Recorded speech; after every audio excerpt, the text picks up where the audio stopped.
moment de sinistre, la première chose qu'on va analyser, c'est le triangle de la combustion.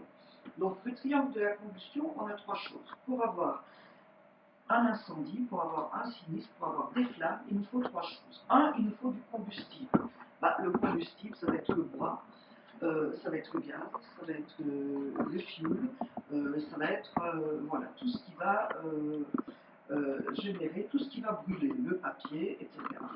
Ensuite, il nous faut une énergie d'activation, c'est-à-dire qu'il va falloir, selon les choses qui vont brûler, une flamme, une chaleur, ça dépend. Ça peut être, par exemple, le soleil, évidemment. Le soleil, à travers du verre, on sait bien que voilà, ça peut mettre feu à une paille très sèche ou ça peut mettre feu à du papier. L'allumette, pour démarrer, par exemple, un sinistre criminel à base d'essence, hein, ça va être voilà, ou ça peut être un éclair, hein, ça peut être une étincelle.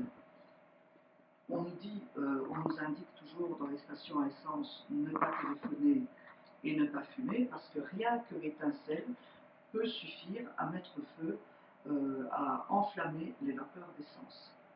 Donc ça peut être voilà, du feu, tout ça, c'est ce qu'on appelle l'énergie d'activation. Et après, il nous faut du comblement, absolument, c'est-à-dire l'oxygène qui va alimenter le feu.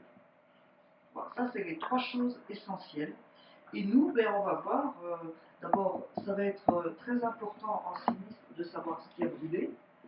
Si par exemple on est sur un feu de friteuse, eh bien on va avoir des suies qui vont être complètement différentes d'un feu, par exemple, de papier. Sur le papier, on sait, c'est des petites suies volatiles, légères, grises.